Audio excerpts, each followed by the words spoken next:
শিক্ষার্থী বন্ধুরা কেমন আছো? আজকে আমরা অ্যাডজেক্টিভ নিয়ে কথা বলবো।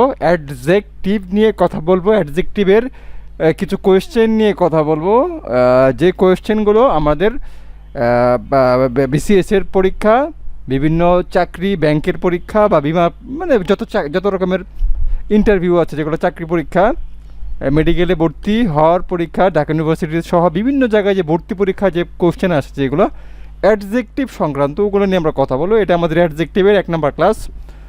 তো আমরা যদি একটা কাজ করি, আমরা গ্রামার তো সরাসরি শিখে তো অনেকের জন্য অনেক কষ্টদায়ক বিষয়। কোয়েশ্চেন ধরে ধরে যদি আমরা শিখি, মানে একটা কোয়েশ্চেন ঢাকা ইউনিভার্সিটিতে আসছে, সেটা আমরা আলোচনা করে ওটার ব্যাখ্যা করে দিলাম যে এই কোয়েশ্চেনটার উত্তরটা কেন এরকম হলো, তাহলে তো আর আমার গ্রামার পড়া লাগতেছে না। আমি ইউটিউবের ভিডিও দেখে দেখে আমি মোটামুটি ক্যাপচার করতে পারবো। ওকে, গ্রামার পড়ার এত সময় তো অনেকের থাকে না, তাই না? অনেকে বুঝতেও পারে না। তো আমরা শুরু করছি। অ্যান অ্যাডজেক্টিভ মডিফাইস, একটা অ্যাডজেক্টিভ মডিফাই করে। মডিফাই মানে রং লাগায়, মানে একটা বিশেষত্ব বোঝাবে। কাকে? নাউনকে। একটা অ্যাডজেক্টিভ কি নাউনকে মডিফাই করে?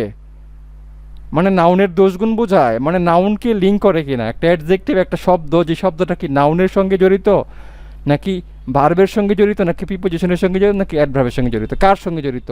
আমরা জানি যে অ্যাডজেক্টিভের যে সংজ্ঞা দেওয়া আছে, অ্যাডজেক্টিভের সংজ্ঞার ভিতরে বলা আছে অ্যাডজেক্টিভ নাউনকে মডিফাই করে। কোনো গ্রামার বইয়ে দেওয়া আছে অ্যাডজেক্টিভ নাউনকে মডিফাই করে। আবার অধিকাংশ বাংলাদেশের গ্রামার বইয়ে দেওয়া আছে অ্যাডজেক্টিভ নাউনের সাথে প্রোনাউনকেও মডিফাই করে।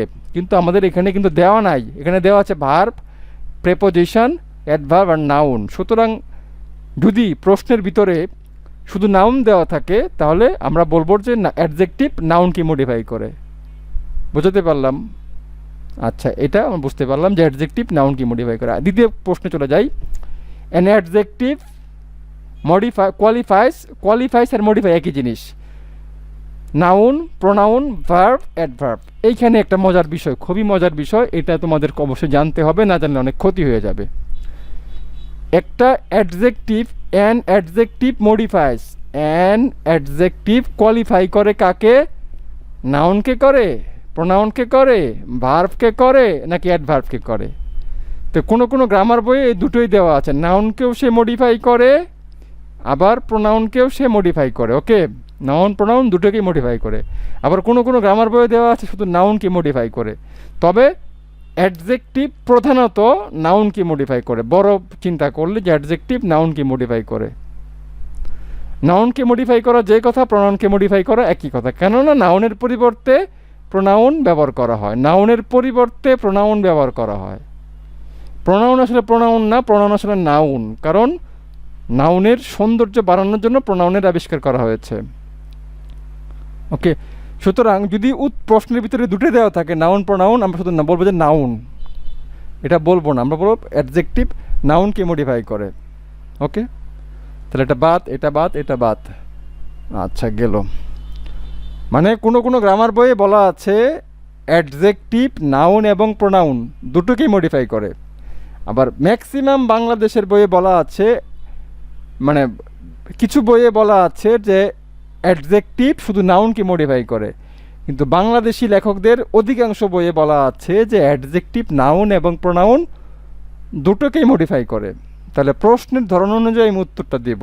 যেহেতু এখানে 4টে অপশন দেওয়া আছে, অ্যাডজেক্টিভ কাকে মডিফাই করে? Noun, pronoun, verb, adverb. তাহলে আমি এখানে এটাকে আমি উত্তর লিখবো নাউন। এখানে দেওয়া আছে নাউন, ভার্ব, প্রিপোজিশন, অ্যাডভার্ব, নাউনকে মডিফাই করে। এখানে আমি প্রোনাউন দেব না। Okay, humble, human. তৃতীয় প্রশ্ন, হাম্বেল, হিউম্যান, হিউমিড, হিউমার কোনটা অ্যাডজেক্টিভ নয়? কোনটা অ্যাডজেক্টিভ নয়? মানে 4টা শব্দ দেওয়া আছে, এর ভিতরে কোনটা অ্যাডজেক্টিভ নয়? তো এখন এই যে একটা প্রশ্ন, এখানে একটা মজার বিষয় খেয়াল করো যে আমরা বলছি যে কোনটা অ্যাডজেক্টিভ নয়। এটা আমি কিভাবে বুঝবো, কেন বলবো? মানে আমি কোনটা অ্যাডজেক্টিভ নয়, এটা কি শব্দের গায়ে কি লেখা থাকে যে এটা অ্যাডজেক্টিভ, এটা অ্যাডজেক্টিভ না?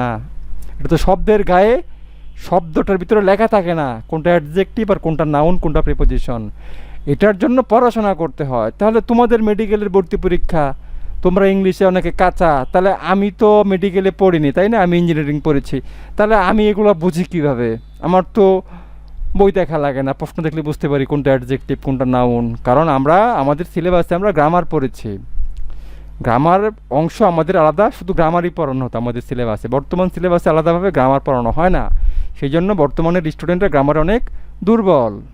তা আমি ইঞ্জিনিয়ার, তারপর আমি ইংলিশ ভালো পারি, মানে আমি ভালো পারি না, মানে আমি দাবি করছি না যে আমার চেয়ে অনেকে ভালো পারে, অনেক টিচার আমার চেয়ে ভালো পারে, আমি সেটা বলছি না। বলছি যে আমি তো ইঞ্জিনিয়ার, আমার তো ইংলিশ পারার কথা না, তাহলে আমি পারি কেন?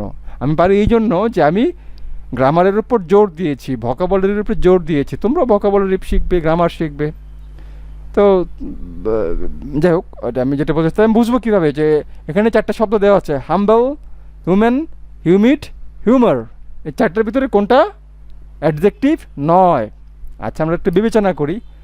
হাম্বল একটা শব্দ, তার মানে এর অর্থ আমার জানা লাগবে, অর্থ জানা লাগবে। হাম্বল অর্থ কি? অর্থ জানা চাই, অর্থ জানা চাই, মানে তোমাকে অর্থ জানা লাগবে প্রতিটা শব্দের। হাম্বল শব্দের অর্থ তোমাকে জানা লাগবে, হিউম্যান শব্দের অর্থ তোমাকে জানা লাগবে, হিউমিড শব্দের অর্থ তোমাকে জানা লাগবে, হিউমার শব্দের অর্থ তোমাকে জানা লাগবে।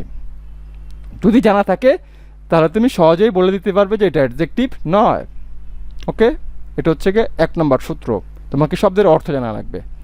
আচ্ছা, 2 নম্বর সূত্র কি? অর্থ না জানলেও কোনো অসুবিধা নাই। কোনো শব্দের শেষে যদি সন থাকে, TION, যেমন অ্যাকশন, অ্যাকশন এটা নাউন। প্রিপোজিশন এটা কোন পার্ট অফ স্পিচ? এটা হচ্ছে নাউন। কনজাংশন, সন আছে, এটা কোন পার্ট অফ স্পিচ? কনজাংশন শব্দটা হচ্ছে নাউন। যদি বলা হয় যে কনজাংশন একটা শব্দ, এটা কোন পার্ট অফ স্পিচ? নাউন, কারণ এটা একটা পার্ট অফ স্পিচের নাম।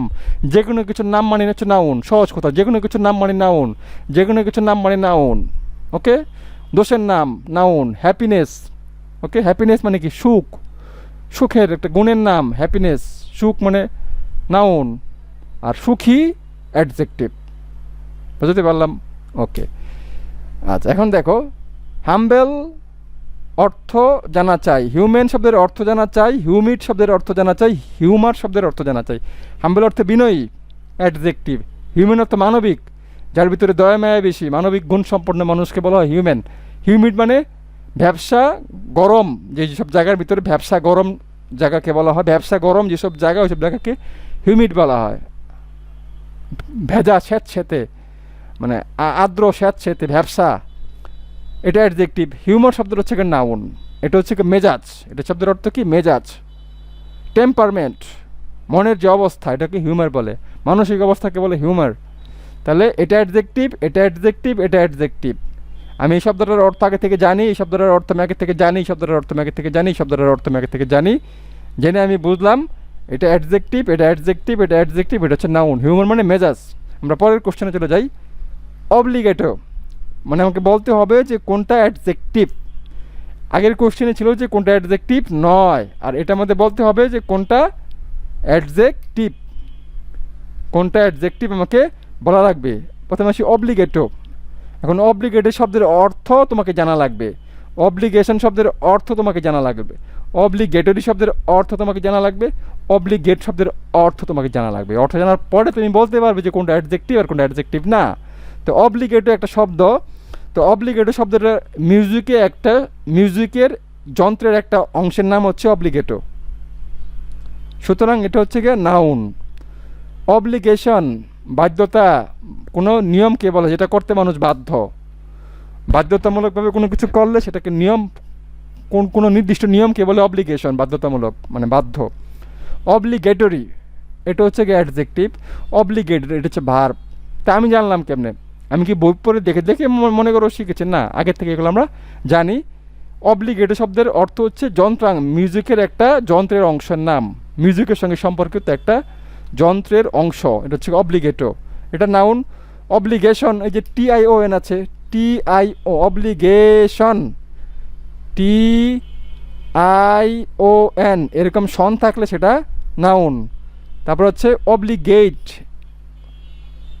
এটা হচ্ছে বাধ্য করা, অব্লিগেট মানে বাধ্য করা, এটা ভার্ব। অব্লিগেটরি এটা হচ্ছে বাধ্যতামূলক, বাধ্যতামূলক।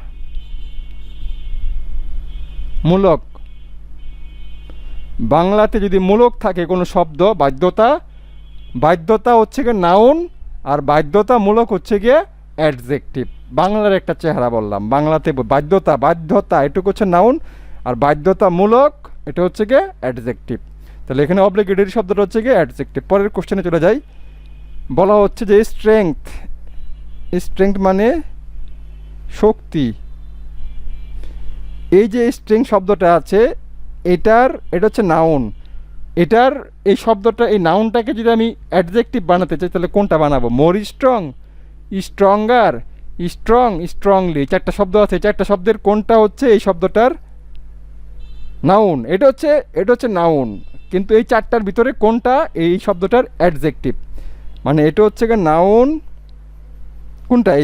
এটা মানে হচ্ছে গিয়ে নাউন। এই নাউন থেকে এখানে আমাকে বলতে হবে যে কোন শব্দটা অ্যাডজেক্টিভ।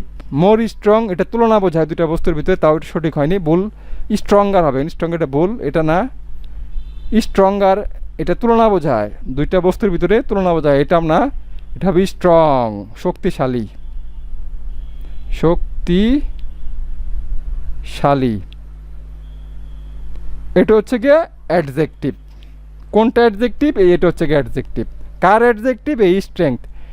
এখন দেখো, এটা হচ্ছে শক্তি আর এটা হচ্ছে শক্তিশালী।